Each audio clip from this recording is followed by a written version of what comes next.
ఒక్క విషయం మనం గుర్తుపెట్టుకోవాలి, ఆహారపు అలవాట్లు మారాయి. దానికి అనుగుణంగా పంటల సాగు కూడా మారాలి. ఒకప్పుడు వరిని పండించేవాళ్ళం, ఇప్పుడు బియ్యం తినే తగ్గించారు. కార్బోహైడ్రేట్స్ తగ్గించి ప్రోటీన్ కానీ ఫ్రూట్ కానీ ఇలాంటి ఫుడ్కు పోయే పరిస్థితికి వచ్చారు. అందుకే మనం కూడా రాబోయే రోజుల్లో ఇక్కడ చూశాను నేను, ఇప్పుడు వస్తూ ఉంటే చూస్తే నూజివీడు ప్రాంతం అంతా కూడా ఎంత కళకళలాడుతూ ఉందంటే ఎక్కడ చూసినా పామాయిల్, హార్టికల్చర్, అదే మాదిరిగా కోకో, ఇవన్నీ చూసినప్పుడు చాలా ఆనందంగా ఉంది. ఒకప్పుడు మచిలీపట్నం ఏరియాను చూస్తే ఇక్కడ రైతాంగం బాధపడేవాళ్ళు, ఇప్పుడు ఈ ప్రాంతం రైతాంగాన్ని చూసి మచిలీపట్నం కృష్ణా డెల్టా రైతాంగం ఆలోచించే పరిస్థితికి వచ్చిందంటే అది మార్పులో వచ్చిన విధానం. ఆ విషయం మనం గుర్తుపెట్టుకోవాలి.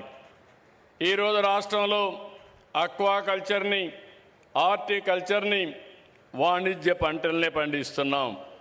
ఒకప్పుడు రాయలసీమ కరువు సీమ, ఇప్పుడు రాయలసీమలో సిరులు పండించే పరిస్థితికి వచ్చాం. ఇంకో పక్క ఈరోజు మీరు చూస్తే దీని మీద పెద్ద ఎత్తున నేను ఎప్పుడూ మాట్లాడుతున్నాను. రాబోయే రోజుల్లో 20-30 సంవత్సరాల్లో ఎలాంటి పంటలు ఉండాలి, ఎలాంటి ఆర్థిక వ్యవస్థ ఉండాలి, దేనికి భవిష్యత్తు ఉంటుందో ఎప్పటికప్పుడు మాట్లాడుతూ మాటల్లోనే కాదు యాక్షన్లో కూడా చేయడం కోసం రాయలసీమని ప్రపంచానికే ఒక హార్టికల్చర్ హబ్గా తయారు చేస్తున్నాం. సెప్టెంబర్లో 1,00,000 కోట్ల రూపాయలు ఖర్చు పెట్టే ప్రాజెక్ట్ని ప్రారంభిస్తున్నాం. 40,000 కోట్ల రూపాయల ప్రభుత్వం, 60,000 కోట్ల రూపాయల ప్రైవేట్ ఇన్వెస్ట్మెంట్తో ప్రపంచం మొత్తం గర్వించే విధంగా, ప్రపంచానికి సరఫరా చేసే విధంగా గ్లోబల్ హార్టికల్చర్ హబ్ను తయారు చేస్తున్నాం. వచ్చే 3 ఏళ్లలో 36 సాగునీటి ప్రాజెక్టుల్ని 35,000 కోట్ల రూపాయలు ఖర్చు పెట్టి పూర్తి చేస్తున్నాం. నీళ్లుంటే రాయలసీమ ఒక ఉదాహరణ ఏ విధంగా మారిందో. అదే సందర్భంగా ఈ ప్రాజెక్టులన్నీ మీరే చూశారు. ఇక్కడ ఒకప్పుడు గోదావరి నీళ్లు సముద్రంలోకి పోయేటివి. 12 ఏళ్లకు మునుపు పట్టి సీమ ద్వారా గోదావరి నీళ్లు కృష్ణా డెల్టాకు తీసుకొస్తే ఈ సంవత్సరం ఎల్నినో ప్రాబ్లం ఉన్నా గోదావరి నీళ్ల వల్ల కొంతవరకు కృష్ణా రైతాంగాన్ని కాపాడామంటే అది ఈ ప్రభుత్వం యొక్క దూరదృష్టిని మరొక్కసారి మీ అందరికీ విజ్ఞప్తి చేస్తున్నా. ఇక్కడికి వచ్చినప్పుడు మీ అందరికీ నేను విజ్ఞప్తి చేస్తున్నాను, చింతలపూడి లిఫ్ట్ ఇరిగేషన్ వస్తే నూజివీడు భవిష్యత్తే మారిపోతుంది. తప్పకుండా కొన్ని లీగల్ ఇబ్బందులు ఉన్నాయి, అన్నీ అధిగమిస్తున్నాం.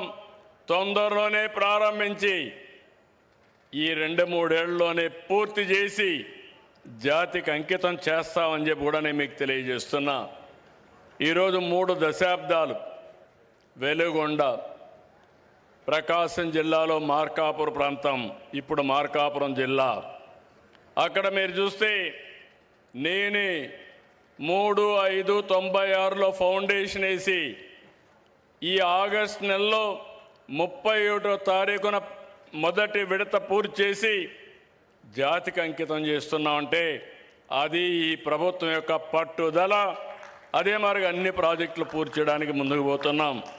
ఈ నెలే పోలవరం నుంచి ఎడమ కాలువ ద్వారా ఉత్తరాంధ్ర సుజల స్రవంతిలో అనకాపల్లికి నీళ్లు చేసిపోయే పరిస్థితి తీసుకొస్తున్నాం. ఇవన్నీ కూడా భవిష్యత్తులో నా ఉద్దేశం ఒకటి, ఎప్పుడు కరువు వచ్చినా కరువును ఎదుర్కొనే విధంగా వాటర్ సెక్యూరిటీ ఉండాల్సిన అవసరం ఉంది. ఈ సంవత్సరం మనం చూస్తున్నాం ఎల్నినో సమస్య పెద్ద సమస్యగా మారింది. వర్షాకాలం దాదాపుగా పూర్తయ్యే పరిస్థితికి వచ్చాం, కానీ 52% వర్షపాతం లోటుగా ఉంది. ఎక్కడ చూసినా వర్షాభావం ఉంది. అయితే ఈరోజు మనందరం ఏదైతే ప్రకృతి సేద్యం ద్వారా ఆల్టర్నేటివ్ క్రాప్లు కూడా పోయే పరిస్థితికి వచ్చాం. పప్పు ధాన్యాలు కానీ చిరుధాన్యాలను ప్రోత్సహిస్తున్నాం.